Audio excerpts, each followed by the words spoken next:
What is up, maniacs? Welcome back to Sound and Pound. It is December 19th, 2023. We are your hosts, Drake Griggs and Alex Behunin, here to bring you another crazy episode in the world of mixed martial arts. Our final show of 2023. We're going to be taking off next week for the holidays, as everybody should. We got to enjoy this time of the year and work as little as possible. So everybody join in on those festivities. Obviously, this week we will mostly be recapping and looking back on the wildness that was UFC 296, answering all your questions that you could possibly give to us throughout the show. We will have our movie club still and do maybe two of our regular segments here, maybe the maniacal moment and underrated moment and things like that look back on things, Alex, because again, we don't have nothing really to look forward to this weekend since things are winding down at the end of 2023. So I guess before we really get into it, Alex, obviously we're both feeling a little bit of that Vegas sickness, man. I caught it when I was there for the award show. Fucked me up when I got home, as I was telling you after I got back. So I'm still getting back to 100%. I'm around 80. I'm good enough to stand here and be for the show. But yeah, man, 2023 in MMA. I guess give me one word, Alex, before we get into UFC 296. One word to describe this year. I know we're not fully done yet. We got Ryzen 45 coming up on New Year's Eve, but I guess the UFC year specifically and the madness we've gotten. One word, give it to me. Upsets. That is a good one. That is a good one. Yeah.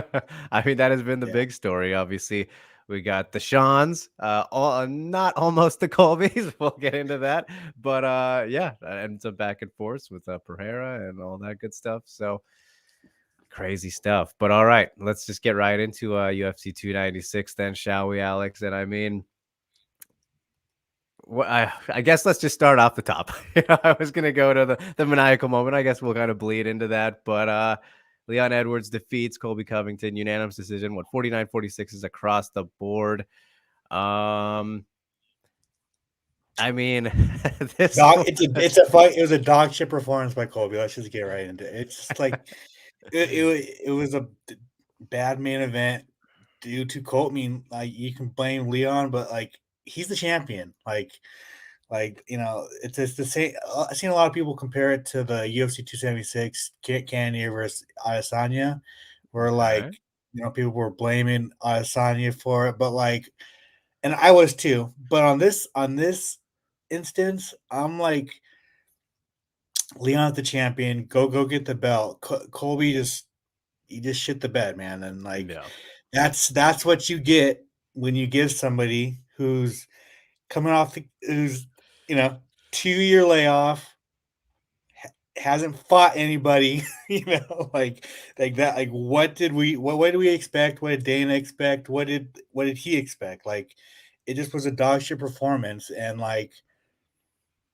it was just he looked old. He looked old. He looked like he looked 35 years old in a younger weight class, or a littler weight class. Like, it was a dog shit performance. I don't know what else is there to say.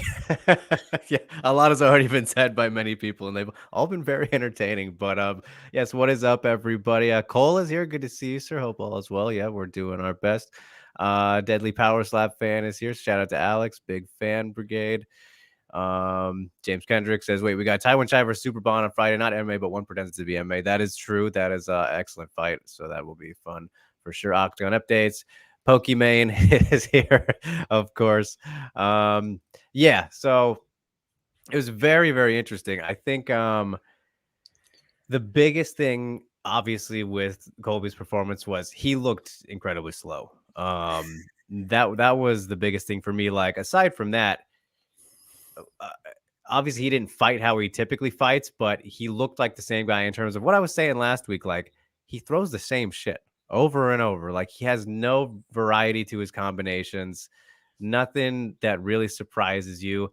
And when it's not backed up by that wrestling, which for still an unknown reason, this is what you get, right? When he's not applying the pressure or trying to outvolume people, then you get this, which is not a good B, not a good plan B. It was very surprising. I mean, like this, it's not obviously how I thought the fight would go, but as I was saying, I thought it'd be a comfortable win for Leon Edwards doing essentially this, but I expected much more resistance from Colby, right? I thought he would have those moments, like I said last week, where he would hold Leon against the cage for more often than he did, which he very briefly did, like in the later rounds, and, had moments where he got Leon down, but then was reversed. Like, oh man, that was just, those were my favorite parts, I think. Leon was, showing off his grappling chops too. I don't think it was as terrible as a fight as everybody was saying. Like, I enjoyed it from the aspect of Leon's performance, right? Like, I thought he did very well. I mean, what? I mean, no, you don't think it was good? What did you enjoy about it? I mean, just kind of the shutdown. It was a shutdown, and I mean, you can attribute that more on the Colby side of things, obviously. But like, fucking whoop-dee-dee, woo, boo, boo. Yeah, woo, yeah. I mean, yeah, surprisingly, I guess not too hard to please in that regard. But yeah, it was as it was unfolding too, I got that feeling of like we are seeing a very grand exposure here, right? Of like when he doesn't do the thing that when he does the thing, right? He does his thing. He's got nothing else. And so it's like it is hard to imagine coming back from this. And again, especially at the age, like you said, the potential ring rust, which he kind of slightly blamed, which I still don't think was much of an issue, especially for how he typically fights. Like, it was very bizarre. And ultimately, Alex, just goes to show that we never should have had this fight in the first place. Yeah. Well, I mean, that's what we were saying. Like, if Colby can't take Leon down, how does he beat Leon? We showed it. He showed on Saturday. He couldn't. There was no way he was going to beat Leon without taking him down. He wasn't going to out kickbox. He wasn't going to outpoint him. Like, it was what it is. And yeah, no.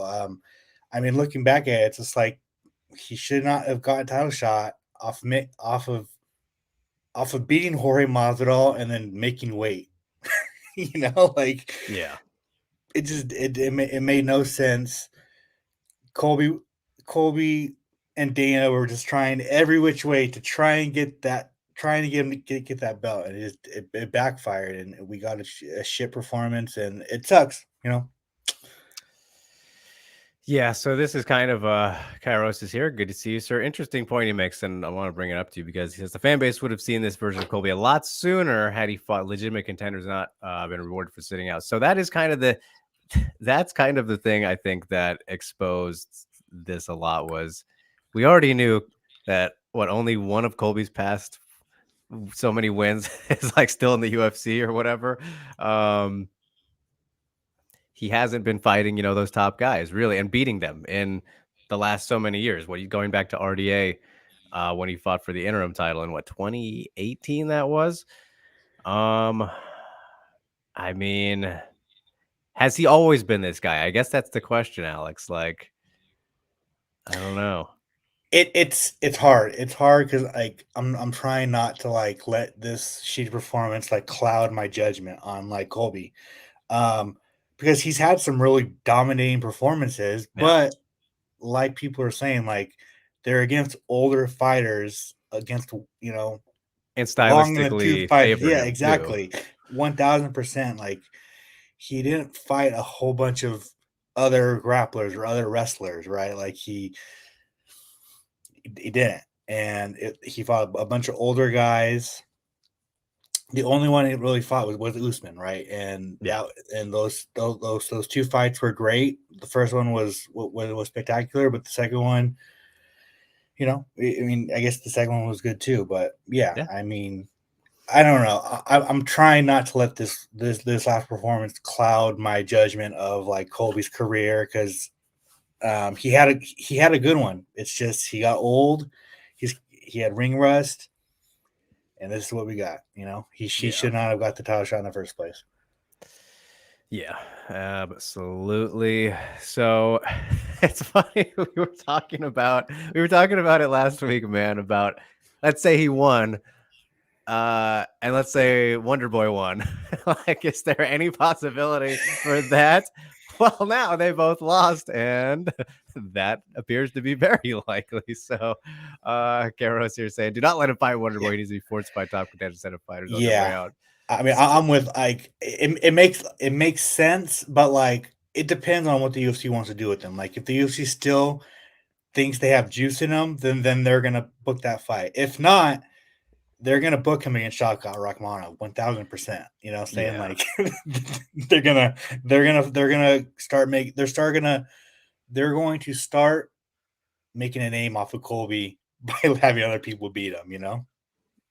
Yeah, I think that's definitely, in terms of proper matchmaking, that's the smart way to go. Like, I mean, I don't think the Wonder Boy fight like doesn't make sense necessarily. Obviously, both coming off losses and whatnot, but yeah, I don't know. It is it's more of the same in that sense of like, yeah, him going against or going away from those guys near and around like top 3, 5, wherever. So it's man, yeah, it's just crazy kind of to have seen it play out this way. Like, even though still didn't think Colby was gonna win, for it to go like this. And James here says Colby would have won a lot more fans if he just gutted it out. Maybe I'm a bad person, but talking like that and going overboard, talking about a murdered father not fighting with heart, is gonna turn fans away. He said it. I think that's what killed him here. Like, if he didn't say that one thing, like everyone's against him now. Like everybody, even like his most diehard fans. I've seen like those stupid accounts with like no faces, like be like, I'm shutting my account down, like things that are just they're going away. I mean, it's just the way he fought. Like, you're gonna talk all that shit, and then you're gonna fucking go there. You're gonna talk about Leon's murdered father, and then you're gonna fight like that. Like, bruh, like, you just lost it all. Like, it's a wrap, bro. It's a wrap. It's wild. Karo says, if Colby really has us, is the man, why was his first call out Wonder Boy? He has a pat. Well, I mean, yes, exactly. But like, the funniest thing to me was he said that Wonder Boy's been like talking shit to him for years. Like, never heard this before from Wonder Boy, I guess, for anybody. So just trying to like make a storyline, sell a fight, like, bro. Yeah. I mean, I think he fights fucking Sean Brady or something, like Colby versus Sean Brady. Ooh. Just book that fight, like.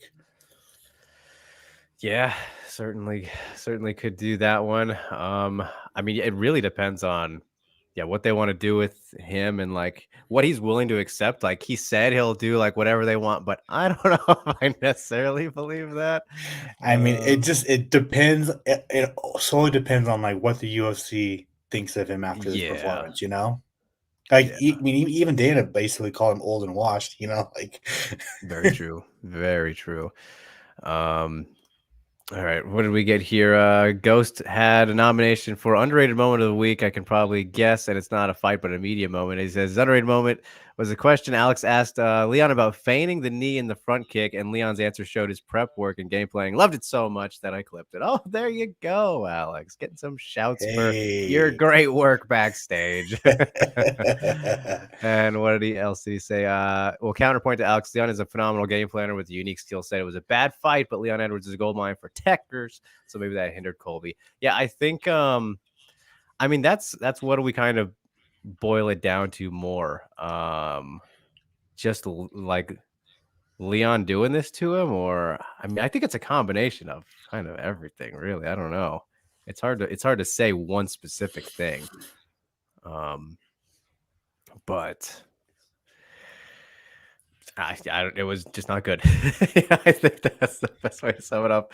So, all right, let's focus more on Leon, though, since he's the winner. He is the champ, Alex. Like, Shavkat's foot I didn't specifically see what type of, I mean, it might be too early to say what type of injury it was, right? But he's got an issue there. So he's going to be out for not sure how long.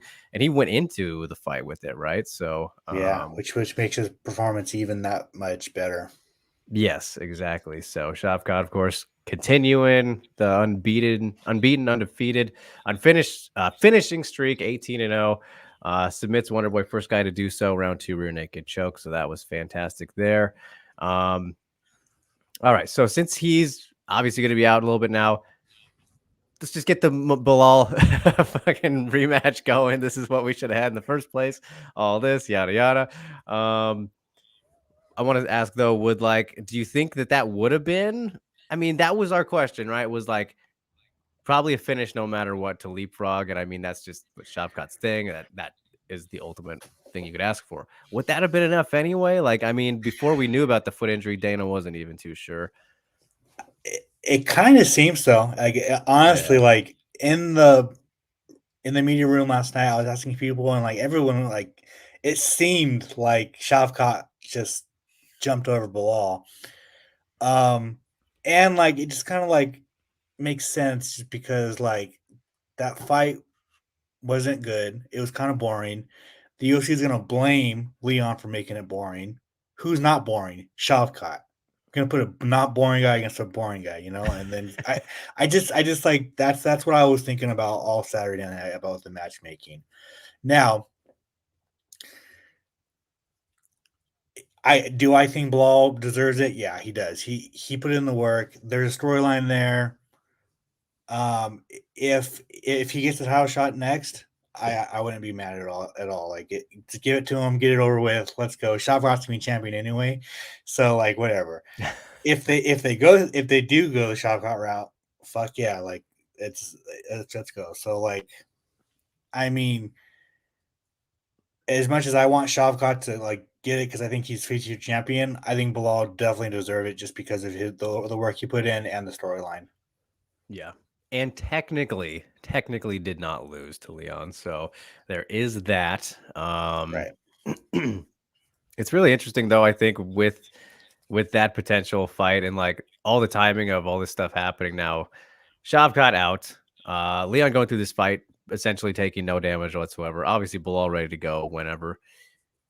But really, Alex, they probably would have to wait till UFC 300 just because the other events have headliners, you know? Like I can't imagine that being a co-main event to any of the others. Like maybe, I don't know, Volkan Topuria would take a backseat. I doubt it's going to happen that early anyway. Obviously, it's 2 months.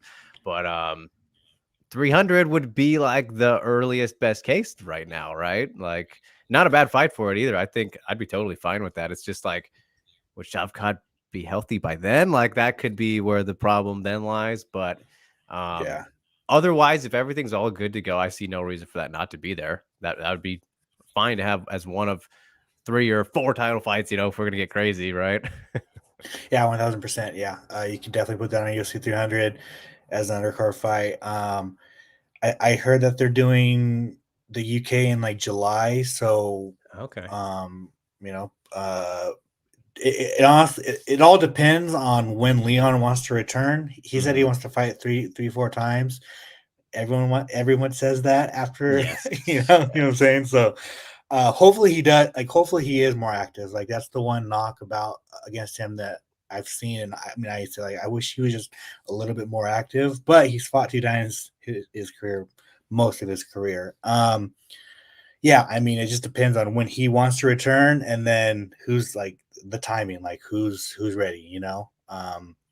Because if the longer he waits, the healthier Shavkat's gonna get, and then he'll be ready to go, you know. So like Yeah. it all depends on like the sooner he wants to fight, it's a slam dunk for Bilal, you know. Yeah. Yeah, so that'll be interesting to see how it plays out. But we have a pretty clear indication of where things will go there. But all right, let's talk a little bit about the other title fight, though, because there was another one, Alex. I mean, the co-main event, Alexandre Pantoja retains the title, gets a second win over the Raw Dogger. I'm sure this one hurt the soul a little bit, but honestly, this was a little disappointing in terms of the fight itself. Like, again, I still enjoyed it. I wasn't too upset with this main card as I saw a lot of people were, but it of course was not the fight that we all hoped it would be. There One-way was traffic. one-way traffic. The takedown defense was just the real problem there for Royval, which I don't know if it was so much that caught me off guard, but I think his lack of ability to get back up was kind of what impressed me from Pantoja and surprised me and disappointed me from Royval because I don't think that his takedown defense has ever been incredible, but he's usually pretty good at getting back up relatively quickly, but not this time. So overall, a pretty good performance from the champ. And, it makes it even more sad because he visibly started slowing down, Alex. So, like, as this fight was going on, what was kind of your thoughts? And that fifth round. yeah, I mean, it was a pretty interesting story to kind of watch unfold more than anything. Yeah, that fifth round, he was slowing down, and Royval started kind of tagging up a little bit, and then he was like, "No, all right, that's it." Yeah, I don't know if like Royval was like trying to get him to like scramble with him on the ground, like getting those weird ass, just crazy scrambles that like he could have caught him with something, right? Like Pantoja was just heavy on top and did not engage. Like he was like trying. It was basically like telling Royval like if you're gonna beat me, you're gonna beat me with the straight up submission. You're not gonna catch me in a fucking knee bar. Like we're not gonna scramble. You're not gonna catch something. But yeah, dominant performance, one way traffic. Bum for Royval, bum for Factory X that they still don't got a champion. But man, Pantoja's that guy. Man, he's good. As for what's next, I fucking hope it's not Brendan Moreno, bro. Like I'm over it. I can't do it. I can't do it. I can't do another one. I understand, like money wise, he makes the UFC a lot of money. He's the most popular flyweight. Always fun. He is always fun, but I don't give a fuck. Realistically, I would like to see Pantoja fight somebody different. Like that's not a rematch because the last two fights have been rematches. Yeah. But then I'm like, I would love to see Manel Cobb get it, but that's a rematch too. So like, yeah. Things are repeating themselves a lot. Fuck, and that's like so annoying when it comes to title fights. Like rematches are annoying to me. But yeah, I mean, it seems like the winner of Moreno versus Albazi is going to get another one, get the shot. I mean, if maybe the winner of if Cop goes out there and just starches Nicolau, maybe he jumps in there, which is also a rematch. Yeah, it's just like, oh fuck. Yeah, rematch central. No kidding. But great timing is Monkey in a Suit here says Moreno tears apart Pantoja after the Albazi fight. Those are both bold predictions, I would say. But yeah, we will see what happens, man. It's so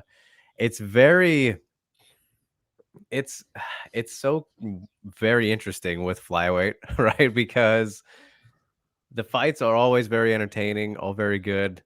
Kind of just depends on who's, I guess, in the spotlight for it to really gain attraction. Because like we said last week and leading up to this, nobody given an absolute hoot about the co-main event, even though on paper should have been absolute fireworks. And then, man, this was wild to me. I looked at like the his post-fight interview, like for MMA Fighting specifically, Pantoja, when they uploaded it. Everything else is like over thousands. He like peaked at like 300. I was like, dude, that's insane. That's insane. It's a very odd state of affairs in terms of the business aspect for the flyweight division right now. I mean, it's just like I wanted to tweet this out, but I didn't know like how to say it without being like coming off like disrespectful. But like, Pantoja's fun to watch. He's fucking very, very good. He speaks English. He went out of his way to learn English and speak English. He does it pretty well. Yeah. He has a good backstory. Like everything you want for like a Brazilian champion. Yeah. He's got it. Except no one gives a fuck. No one cares. No one don't no one gives a fuck. Yeah, and James just saying that potato story is so good. Too bad the UFC won't promote him. I mean, yeah, there's a little bit of that too, but yeah, it's very interesting. His monkey in a suit says, I believe Pantoja's style is doomed to fail with his age, and Moreno's only getting better. I mean, that is a fair point. I don't. How old is Pantoja? 33, right? Let me pull it up real quick. I'm curious now. 33. So like, I don't think he's that much older than Moreno, but I guess time will tell. That's kind of the big thing there for sure. But all right, so let's move along here on the card as it only gets sadder from here, Alex, as Paddy Pimblett. He kept their streaks alive. seven fight winning streak and a record tying 7 fight losing streak for Tony Ferguson. Unanimous decision win for Paddy. I don't know if this was impressive or not. I still don't know. Couldn't finish him. Faded in the third. It was what it was, I think. How'd you feel about that fight? I mean, it's sad. Like, how much longer are we gonna do this? Yeah, I mean, I agree with you. Like, that first round was impressive. Like, he basically put Tony out. But like, I kind of knew, like, unless the referee was gonna jump in there and like wave it off early, or he catches him like with like a knockout blow, like he wasn't gonna finish Tony. And then that third round, dude, like Paddy was gassed. Like he was ready to go. And it just like Tony, and I know Tony's been this way for a minute. Like his takedown defense is not the best out of all the lightweights, but like, bro, like you're not gonna get up from a Paddy Pimblett takedown? Like what? You know, like come on, dog. What are we what? Like that's basically the saddest thing. Like he couldn't get it. Like he doubts all the time that he's such a good wrestler and blah blah blah, but you couldn't defend a Paddy Pimblett takedown. What? A tired Paddy takedown. A tired Paddy Pimblett, a fucking British non-wrestler, really? Like what? Yeah, it's unless they bring back BJ Penn for UFC 300. I almost joked BJ about Penn, that. Like, I don't like just you, and it sucks. Like, I want the UFC to release Tony so that he stops fighting, but you fucking know they're gonna release him, and he's either gonna go to PFL or he's gonna go to bare knuckle boxing. Oh boy, it's only inevitable. Like, you know, I don't think PFL would even take him at this point, honestly. Well, but what do they get out of him? They took Marlon Moraes. You know what I'm saying? Like, that's true. But I mean, we know why though. There was a connection there. There was a little behind the scenes connection there. Yeah, I mean, that is a good point. That's just not worth the investment, I wouldn't think. I mean, if they want eyeballs, they'll get eyeballs from Tony Ferguson. You know, like but you can't even sell that as like, oh, our new big name signing. Like, yes, we got one of the. No, you can't do that anymore. Like, it's past, it's over, it's done. Except for, he's gonna go fight Jake Paul. That'll be it. They'll sign him to fight Jake Paul. Can you imagine?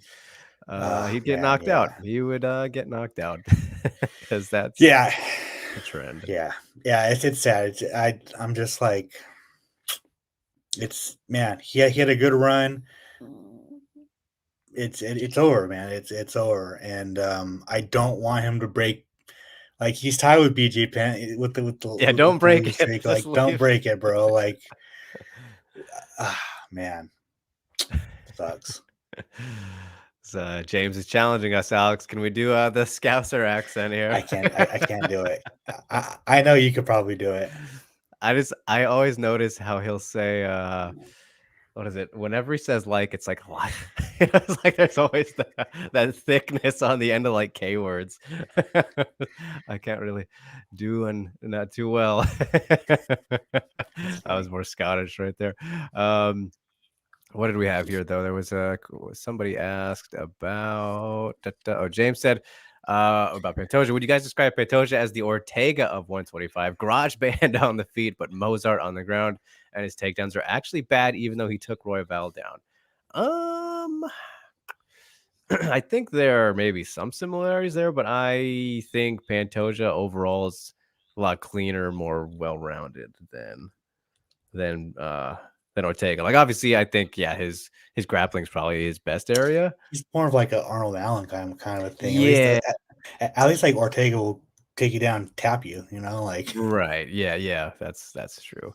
Yeah, interesting comparison though. I wouldn't have thought of that. And Rain says, you'll enjoy this pun, Drake. The Irina Aldana of making Carol Rosa look like Edson Barbosa. Sure.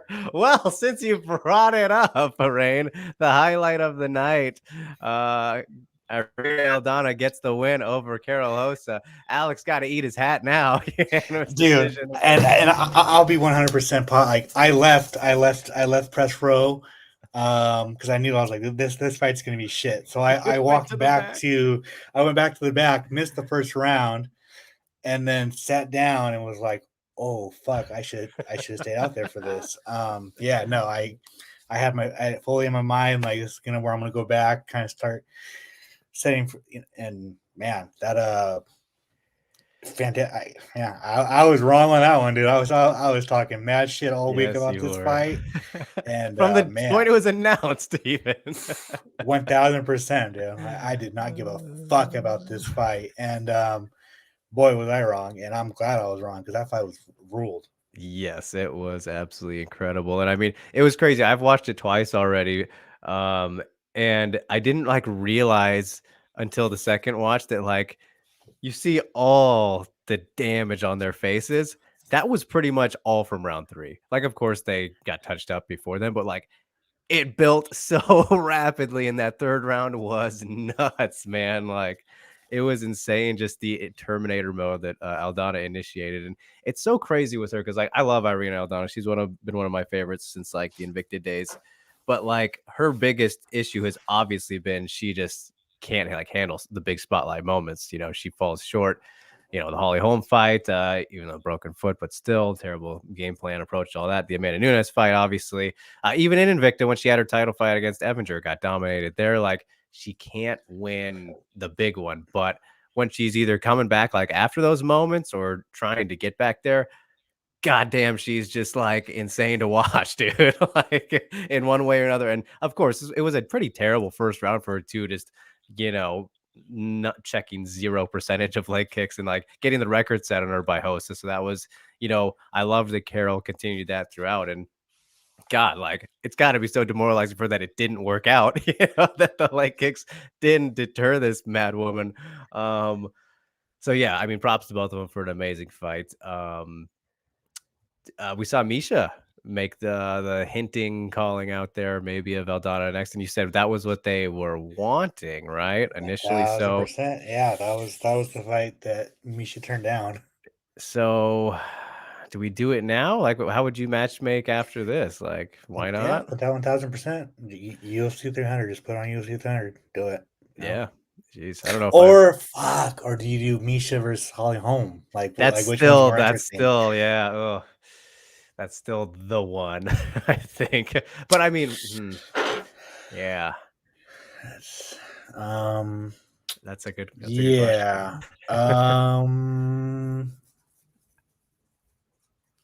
Yeah, I mean, I would do Misha versus Holly Holm and do Irene Aldana versus Juliana Pena, to be honest with you. Like Aldana versus Pena?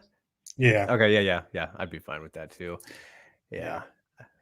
Fucking Juliana Pena thinks she's just gonna walk into Hopefully we've title learned fight. from this Colby situation. Don't give Juliana the goddamn title shot. Yeah. She If thinks she's gonna any. walk into a title shot. Like, Uh, bro, you got your ass kicked your last fight. Yeah, you got to walk through that Mexican fire first. My goodness. Yeah, for sure. Yeah, I'm totally all for that matchmaking there. Um, Rio is here. He says, "Hey, I got here on time. Why are fans saying that was like Whaley versus Joanna 1? Recency bias. I mean, just a war, I think, for sure.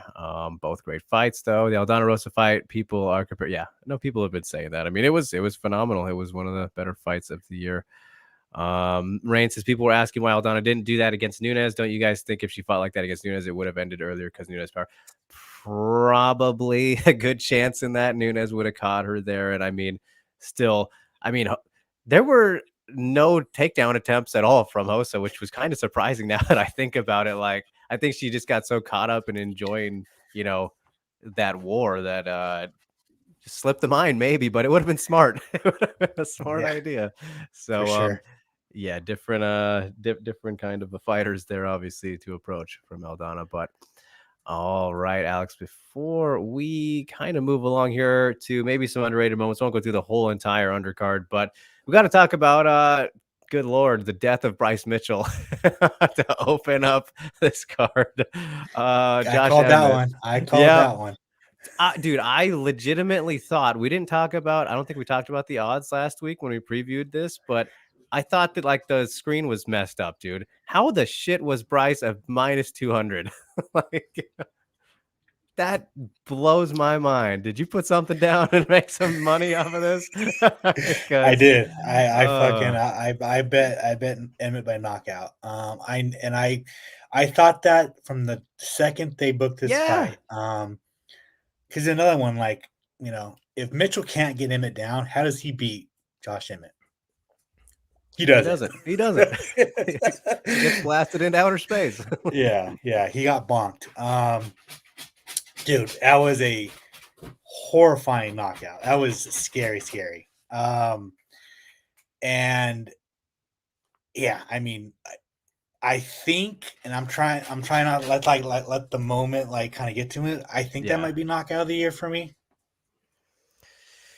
Oh, I mean, in terms of punch knockouts, if we're going off the punches, that was I mean, that's as good as it gets. Center of the face. Like I'm surprised he didn't break his nose. Like that was my goodness. And he Yeah, talked about it yesterday, said he didn't like come to until like in the ambulance, all that stuff.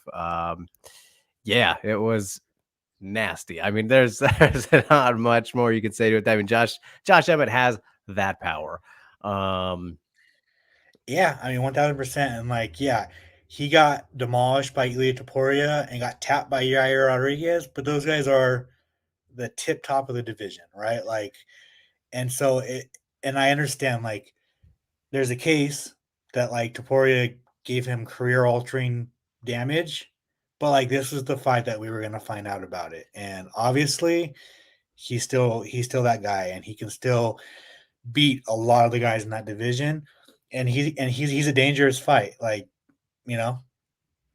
Yeah, for sure. So I think obviously it'll be maybe a minute or two before we see Bryce back from that one, and then why not just rebook the Giga one? Yeah, for Josh. I mean, Yeah, 1000%. yeah. So great stuff there from him, and a gentleman not to kill him with follow up shots as he probably would have, as Bryce said himself the other day. Um, So excuse can we me. just get to the moment of the week and just talk about Strickland versus Right. Drex? Yes. Here we go. The perfect segue to the maniacal Yeah, moment. let's just get to it. Yeah, dude. So I saw it as it was going down. And like I was just like, well, first of all, when they showed him on camera, and Dricus was literally 2 rows behind him, Yeah. I was like, What are we doing? whose smart idea was that? Like, what the fuck are we? Because I was told after that press conference, Strickland was fucking mad. Like Mm, it was a different kind of mad for him. Like he was like he's legit pissed off. Yeah. And then like he does the gun thing, and I'm like, all right, that's a little bit different. And then Duplessis just chirping at him. I was like, oh god, like I didn't think Sean was gonna fight him that night just because I was like, I feel like he's crazy, but he's like I think he's Yeah. composed. Like he's professional. Where A like he doesn't have to. restrained crazy. Yes, Yeah. 1000%. Fuck no, I was wrong. And dude, and he fucking tells Gilbert Burns' kids and wife to move out of the way. He fucking jumps. He jumps to get to him. Like that just shows his like composed psychoticness. Man, it is something else. And then yeah, then he wasn't kicked out. He wasn't told to leave. He was told, you can stay around. He was like, I'm out. Like, and then he tweeted out like, no wonder I don't leave the house. And I get it. Like, Yeah, yeah. 1000%. I'm a homebody too. I don't like fucking go to the house either. And I guess that's the reason why he doesn't go to. You don't see him a lot at fights. Dude, this fight has so much heat on it. And if this fight wasn't going to be fun before, holy shit, it is going to be fantastic. And it's going to be violent. And you know that because Sean always comes forward and Duplessis comes forward. You know what I'm saying? Like, Yes. There's no backing up in this one. It's gonna be a train. It's gonna be a train crash for as long as it lasts.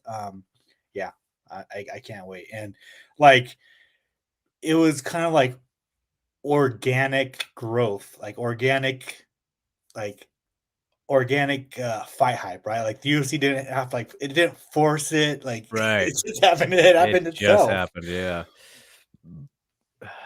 I mean, the seating was a little bit sus. Yeah. But yeah, as Bobby Knuckles said last night or the other day that he thought it was staged. I mean, from the seating aspect, I could maybe understand where he's coming from, but with And it was funny that like Dana fully admitted like he fucked up and like didn't like I didn't know he's still the one that like puts just everything. seats all the fires and everything, and he was the one that fucked that up. He Which probably is like it looks farther away on the map. yeah, right. Yeah. No, that was wild. And I mean, dude, it was so funny though, because like on the broadcast, like so you've seen probably the full video by now, of course, that they actually showed and that they cut. So they first showed them like right when that happened, and then it went to like the ad break, like right as Strickland turns around. I was like, something just happened. Like if he's turning around, like it was like, okay, well now we got to wait for that, and you're just like checking Twitter, like who caught the footage of it, all this. Yeah, right. But yeah, man, I was already super hyped for the matchup, just as a matchup, and then we see the interactions between these guys, and after a weekend of questionable trash talk or line crossing, line writing type of comments, like I don't know if anybody came off great between these two, but one thing I did want to point out was if you saw Dracus's his interview with Olivi after the event, like Yeah. I think he actually made a pretty good point.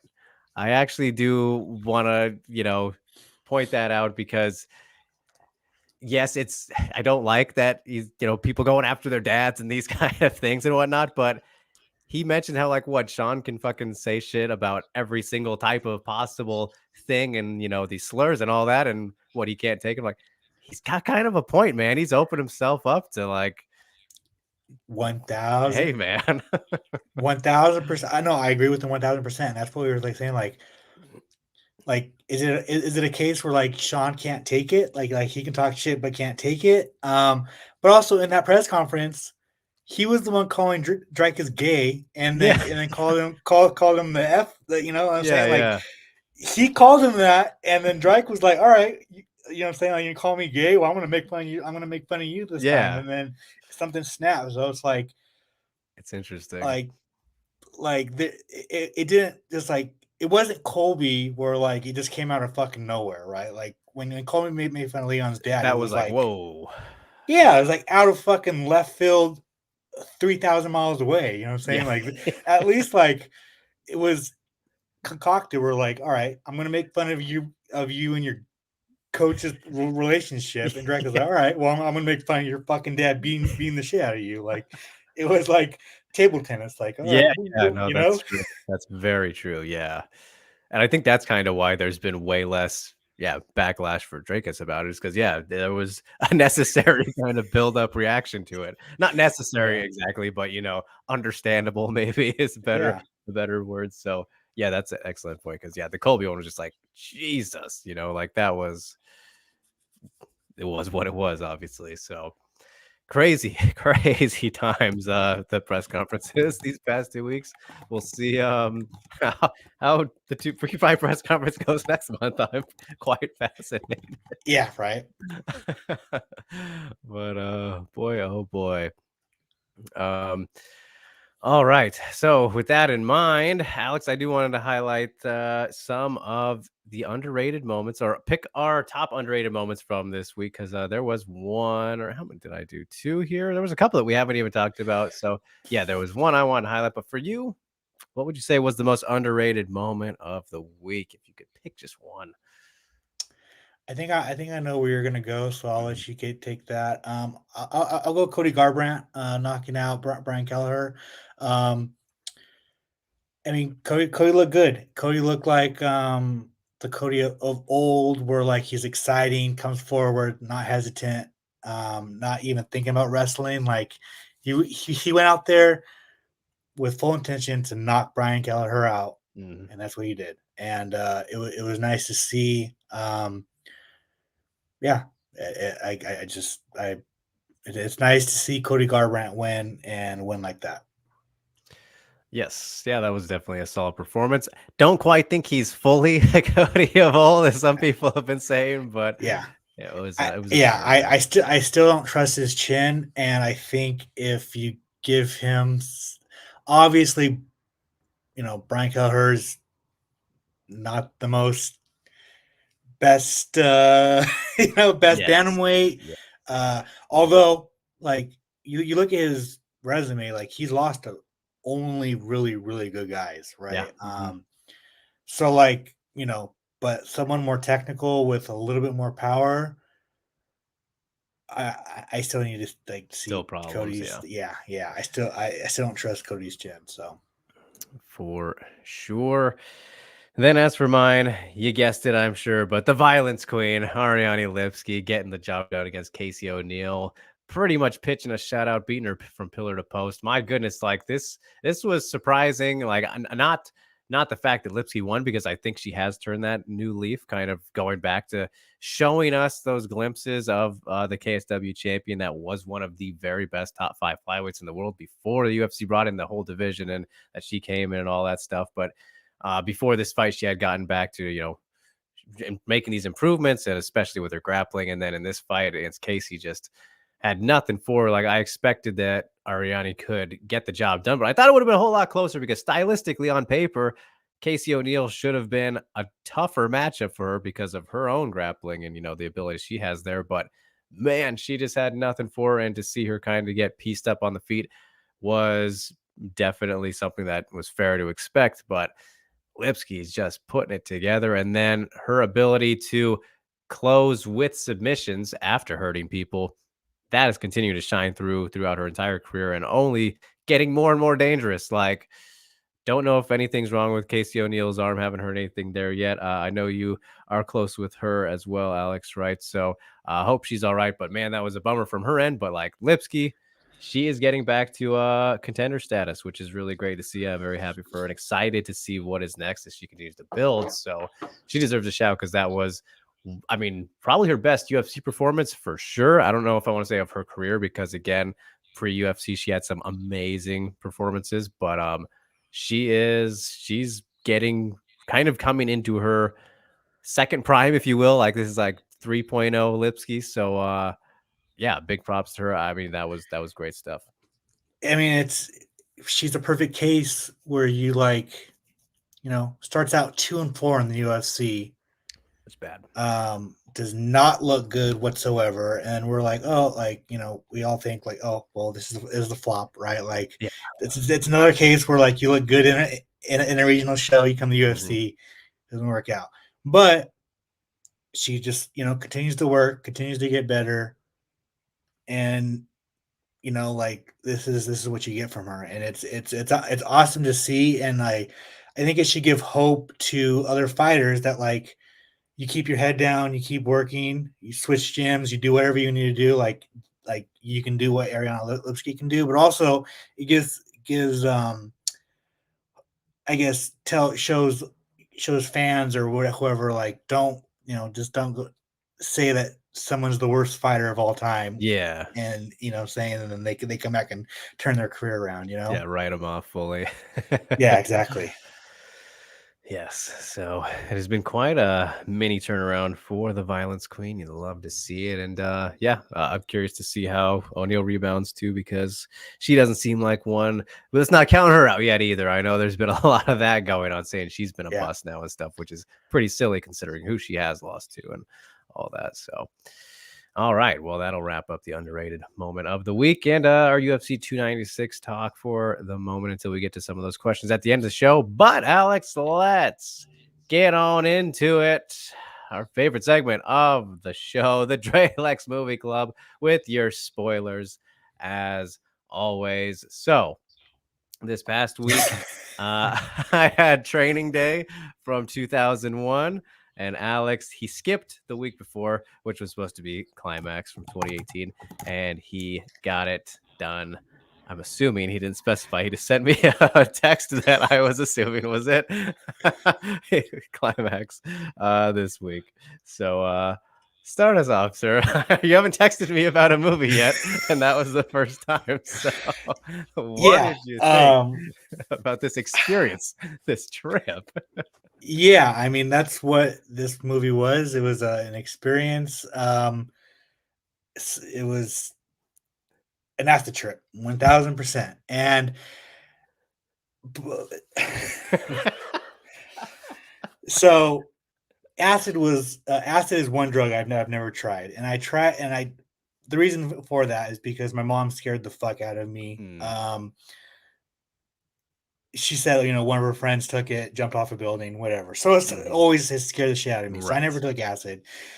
And this movie exemplifies the fucking reason why I would never, I don't, it's just not, no.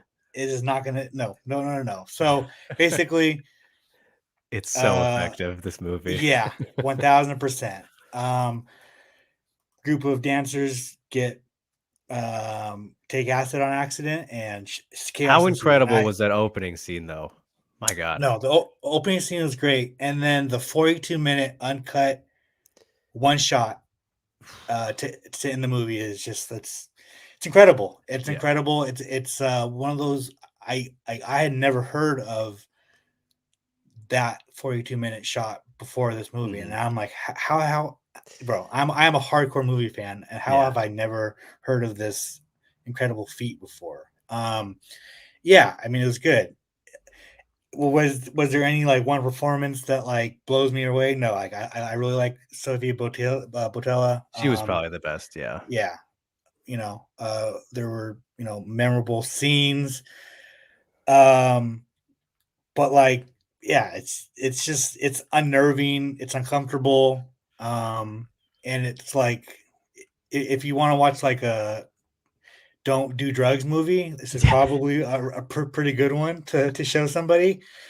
The soundtrack, the music in it is really legit. The only thing, like, I don't know, like I wanted it to move forward, like the first like 30 minutes. Yeah. Like there was like the interviews, and then like it was just showed like, and I understand like it was a dance studio and like dancers, so like they wanted to show them dancing, but like, did you have to do 30 minutes of I'm sure you did catch though that like that kind of revealed who did it by the end, obviously. Yeah, for sure. Yeah, for sure. But yeah, so yeah, it was cool. I give it like a 6.5 out of 10. I enjoyed myself for the most part, and I think that, but the 42-minute uncut is just Yeah. mm, Mint. yeah, Yeah, man, that was it was really interesting. Kind of funny because I watched this movie because when I interviewed Zach Kreger, director of Barbarian, and talked to him, I asked him what like the most stressed out he's been watching the movie was, and he said this one. So I was like, oh, okay, I gotta watch it then. I was like, I'm curious, and yeah, he was right. As it kind of continues on, I'm like, fucking, just sweating yeah, as you're like, it feels like you're also tripping. So, like I right, said, right, just insanely effective, Gaspar Noé with what he was going for in the movie. Um, I dare say that it is like a masterpiece for what it is going for. Like you said, a don't do drugs movie, along the lines of Requiem for a Dream. Obviously different, but like right. kind of in that category of fucking horrifying in that kind of reality, the reality of those things, right? So, um, yeah, very and kind of just the compactness of the area. Like there was a lot of things about it that were unique and very climaxy. I don't know. So For sure. it was a trip is the best way to put it. But all right. So let's talk about training day though, Alex, because this was also a pretty good trip in a different way. So, Antoine Fuqua, who I didn't know actually did this one, like one of his first movies, at least like ones that were big, probably his first big movie, right? That kind of had a lot of notoriety and all that stuff, unless I'm forgetting one. But yes, he's worked with Denzel a lot throughout his career. What he's directed all three Equalizers, I believe. Um, and then a couple others. I was looking at his like list the other night, but yeah, Training Day was objectively, I think, phenomenal. Really, like it. You cannot. There's. I don't. I have no. I don't understand how somebody could watch it and be like, "That's not good," and especially like for 2001 too. Like it was kind of hilarious, Alex, going from Butterfly Effect to this. like, like this is an older movie, but it feels like 2010s ish, like quality and just like it's pretty. It's like wonderfully shot. Like, I mean, Fuqua's direction of it was very nice. I love some of just like the angles and like the things that he would hit in this one. But yeah, it's like the feel of it. I mean, in terms of like the 2004 versus 2001, Yeah, it's like crazy different. That's just that shows you the talent, I guess, of directors really more than anything. Even though yeah, I'm sure the people who made a Butterfly Effect were kind of going for that anyway. So they both worked in very different ways. But anyway, um, I thought it was very funny, Alex, how the famous boom gif in the diner was the very first scene with Denzel. So that was fun to see, which was a fantastic scene too, where him and Hoyt meet for the first time, and you know, Alonzo, Denzel's character, is just like excellently condescending there, trying to read his newspaper, tell me a story. Um, it's just a yeah, really great interaction, especially for like the first time two characters are being introduced to each other. Like that was a great way to start off the movie. It kind of sets the tone a little bit for what we're about to be in for. I thought it was really funny and kind of telling, as the movie goes on, how like Alonzo just kind of liberally waves his gun around at people. Like, when he stops in the middle of the street and the guy's like, get moving. And he's like, fuck off. Like, all right, that's what we're doing here. yeah, Like, Denzel was just the most entertaining level of unhinged, like, as possible. Like, he's clearly the highlight of this movie. Like, Ethan Hawke was great too, but like, I don't know if I want to say it's like Denzel's best performance, but goddamn, he's just all cylinders, banging on all of them was so good. I mean, Denzel's literally can like not do bad. He's one of the greatest actors of all time, hands down. Um, but yeah, he was just every time he's on screen, you are glued to like what he's saying, what he's doing, all that stuff. just constant intrigue. I like how the character of Hoyt is like defiantly persistent, right? Like he's kind of going against all these little things that that Alonso's doing or telling him like this is how it is, but he's like I still want to do it though. I still want to be in this. So that was kind of fun and puts you kind of alongside him a little bit there. Then we got a surprise Snoop at one point. Alex, he was one of the drug guys, kind of that they were busting or getting the info on. Didn't see that coming, but guess I shouldn't be surprised around the time. That was funny. Snoop Dogg, Macy Gray, Dr. Dre. I didn't even realize Dre. I must have missed him in there, but that is funny for sure. And what I kind of noticed like midway through the movie, kind of around after this, Alex, but I was like, this kind of feels like a GTA the movie, a little bit, like that was kind of the feel it gave off, and that's not like a bad thing, but like just kind of what's happening and all, and how well it was done. Like if they wanted to call it Grand Theft Auto, like I wouldn't have changed anything for me. But yeah, as for Ethan Hawke, like it's so funny, like young him, like around this time, he looks so much like one of my friends. It's like ridiculous. Like I can't not see him. Shout outs to Austin, but he did a great job though. Like Ethan Hawke's always been a very good actor too. I thought he fit this role like pretty perfectly. So it's just like it kind of sucks because anybody's getting outshined by Denzel in this movie, like no matter what. So I feel kind of bad for him in that sense because like he should probably get more love than I'm sure he does not. But yeah, he was very good too. I loved this was probably one of my favorite parts was when Alonso was getting real with Hoyt, like right after he sees the corruption for the when they kill I forget the guy's name, but the older guy, and kind of we're trying to set things up and all that. But when he's like getting real with them, I thought that was a really great scene in the car and kind of bringing him back down and reeling him in, which is like, goddamn, he's a manipulator. But like, it was, it was just one of those kind of seemed raw moments, one of that you were believing. Yeah. So that was great. And I loved though, like a little bit of full circle, but about how like Hoyt saving the girl in the alleyway ends up saving him from the Mexicans. That was dude. I love Training Day, but the poker scene is just it's so fucking tense. Like it's just uncomfortable. Everyone is just cast perfectly. It's one of my favorite. It's just like an all-time scene for me. Yeah, no, that whole sequence was like, oh, that was definitely excellent stuff there. And as for other little appearances, yeah, we had Terry Crews with a silent tough guy. Was a silent tough guy in the movie, which it's really funny. Like in hindsight, like that would never happen now, because he's all big and famous. But it's hilarious to see in hindsight. But ending to the movie was great too. Like when I think about like the very, very ending when Alonso gets killed feels like slightly anticlimactic just because it kind of segues from like right after, the kind of blow off in the middle of the block and all that. But it's excellent. Like it's really perfect. And the only way that it should have and could have ended. So like it all works very well. So yeah, it was great. This subjectively very good movie.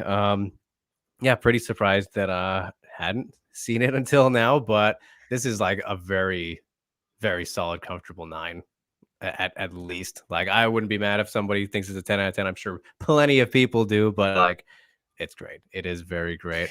Yeah, it's just one of those movies I've always like. If it's on any streaming service, if it's on like television at my parents' house, like I'll put it on, like check it out, watch it. Like. Yes, yeah. And James asked, was Training Day better than you expected?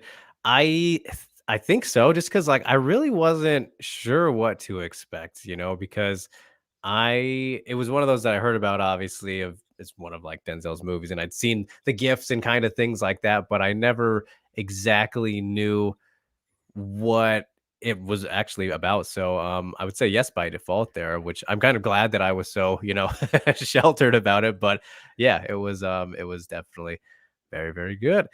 Alvin says Training Day is one of the most important movies of the 21st century. It shows the disappropriate living conditions of the poor neighborhood and how it affects communities. That is very true as well. Yeah, there were some good messages in there, you could say.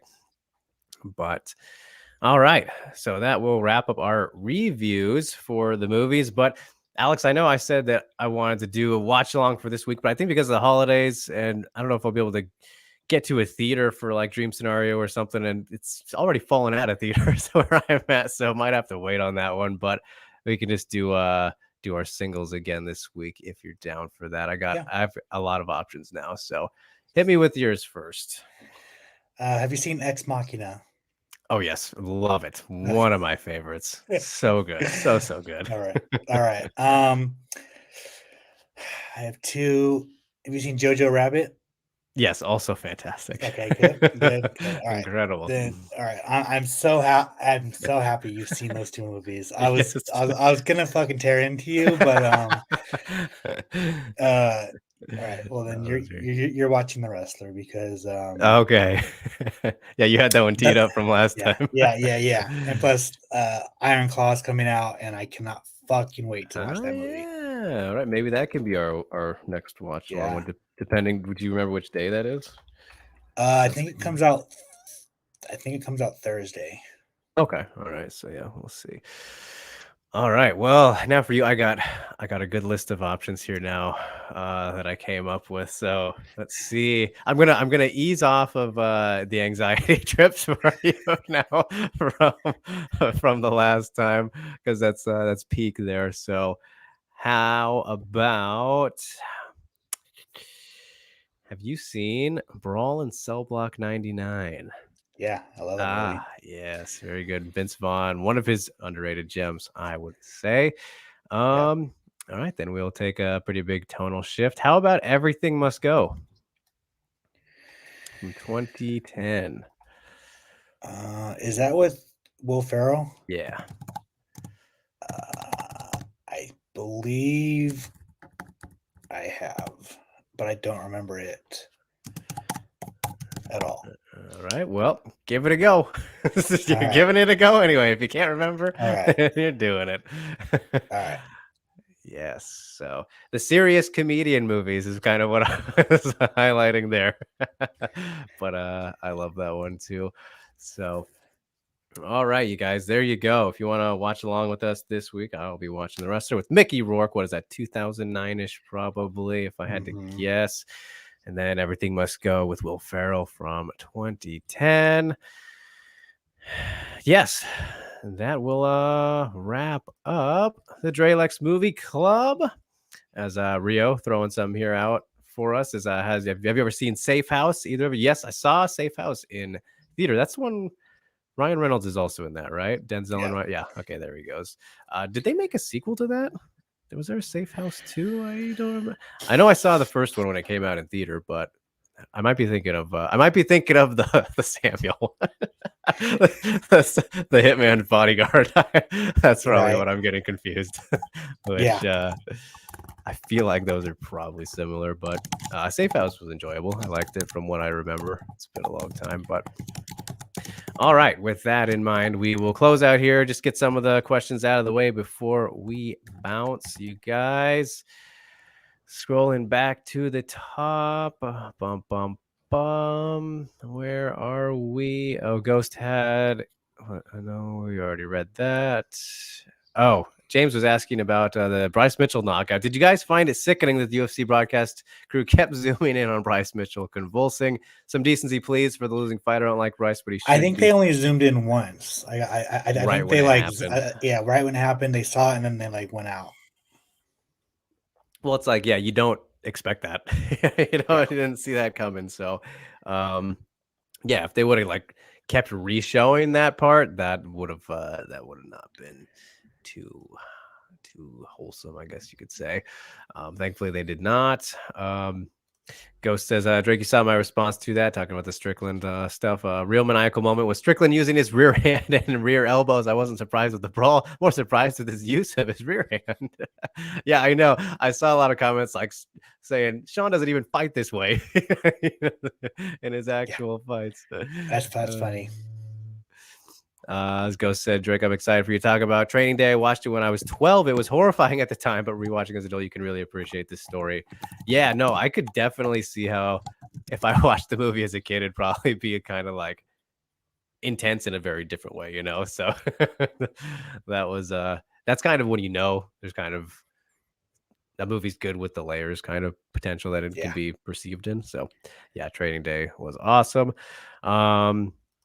Rio says, really important question here. Drake finds us protect your neck and WWE Mania boys annoying, but you find us annoying and mean like the MMA fanboys. When did I say that? I didn't say that. you guys are here. If you're here and you're not kicked out, then you're not that annoying. But you mean like the MMA fan base. I mean, you guys are mean about some people, as Alex just disappeared, but mean about some fighters, but not everybody. Yeah. I don't know. Oh, I mean, oh, you meant does Alex find you annoying? Okay. Did you hit the button on accident? I was closing some browsers and I was like, all right, he's done early.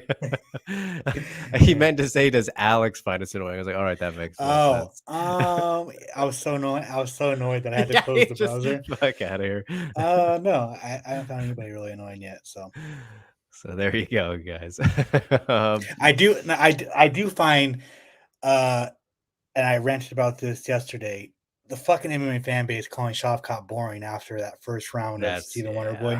Like, bruh, like, are you not allowed to have one fucking round that like you can't get Wonder Boy down because Wonder Boy has very good takedown defense and you have a fucking bum leg and you know what I'm saying? Like you can't have one round to fucking, fail at your game plan. Fights.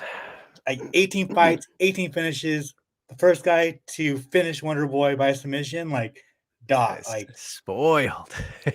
Fucking entitled, spoiled, fucking douchebag fans, bro. Like I it's like, bro, what? Yeah, no, that has been pretty ridiculous. It's just I could not fucking believe when I was reading that on fucking social media, I was like, oh, like entitled fucking brats, bro. Like you just like, oh my god, bro. Like that shit just like irked me, dude. I can see that. Fair enough. I mean, he's not gonna let it out. We gotta do it for him. So right. Goes to your question for the end of the show. Did you guys see Aspinall talking about trying to fix his bad habits and how he's not a finished product? Why do you feel that more fighters are not like that? I don't know. I wouldn't say that people aren't like that, but I think that there's obviously a lot of fighters have a level of self-confidence that's diluted, which is healthy in certain ways because obviously you kind of need to be to an extent. But I think for the most part, a lot of people think they need to make improvements all the time. Just a matter of how much, right? Like, yeah, I'm with you on that. And I feel like if you're a professional fighter in the UFC, like you have to believe you're the best in the world. Yeah. Or else like, there's that. But I think, on the flip side, I think fighters do think that they're like, polished. But I think Aspinall he's very honest with everything, dude. Like, and that's what I really, really appreciate him is like, he'll tell the truth about everything. And like, if he's not good at something, if he sucks at something, like he's like brutally honest. And that's what I find refreshing. Yes, definitely. Tommy Aspinall. So, and he goes on here. Do you feel that more fighters would improve if they had this mindset? I mean, I'm some random dude on the internet and Whaley invited me to her camp this year for film study. Yeah, I mean, again, being brutally honest in all ways, I think I mean, that helps in every walk of life, honestly, just having gone through my own experiences and what I can imagine that they have to go through as well. Um, as Ghost adds, Aspinall even said that he can learn from anyone. He's not a finished product. Yeah, I mean, especially in something as diverse and intricate as MMA, where things are always kind of changing and everybody's so different, you can always take little things and bits and pieces away from everybody. So, yeah, there you have it, I think. But all right, well, on that note, that looks like it wraps up everything, you guys. Thanks so much for tuning in to Sound and Pound. Once again, episode 11, final episode 2023. We will be back for the new year. Maybe do an award style type show, something to hand out a little bit or highlight some things from this year, Alex. We'll have to figure that out over the break, but we're gonna chill until then. So don't forget, you guys, follow us, like, share, subscribe, do all that good stuff. Hit the notification bell so you don't miss a thing on all of MMA Mania's platforms. You can follow me at Dricus _ on Twitter and Instagram, him at Alex Behunin on the same. Alex, I know you're working on a decently big little thing to close out the year here, right? So let's get some plugs in, my friend. Yeah, I'm gonna do a track's gonna come out this weekend. It's gonna be one memorable or forgot moment from every single card this year. It's gonna be 4 parts, so look for that. And next time you see me on camera, my beard will be gone. So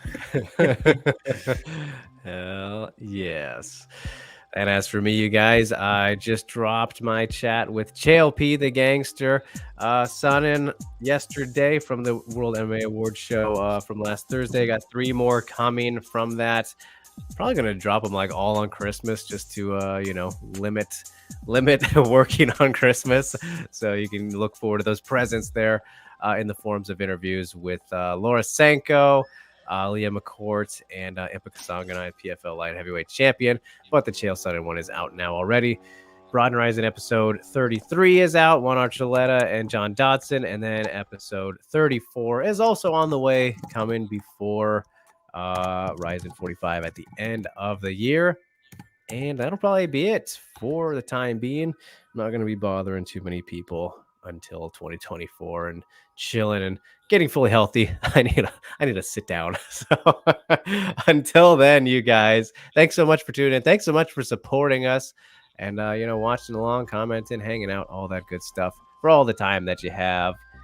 Until next year, stay safe and stay sane, everybody. Enjoy the holidays and the new year.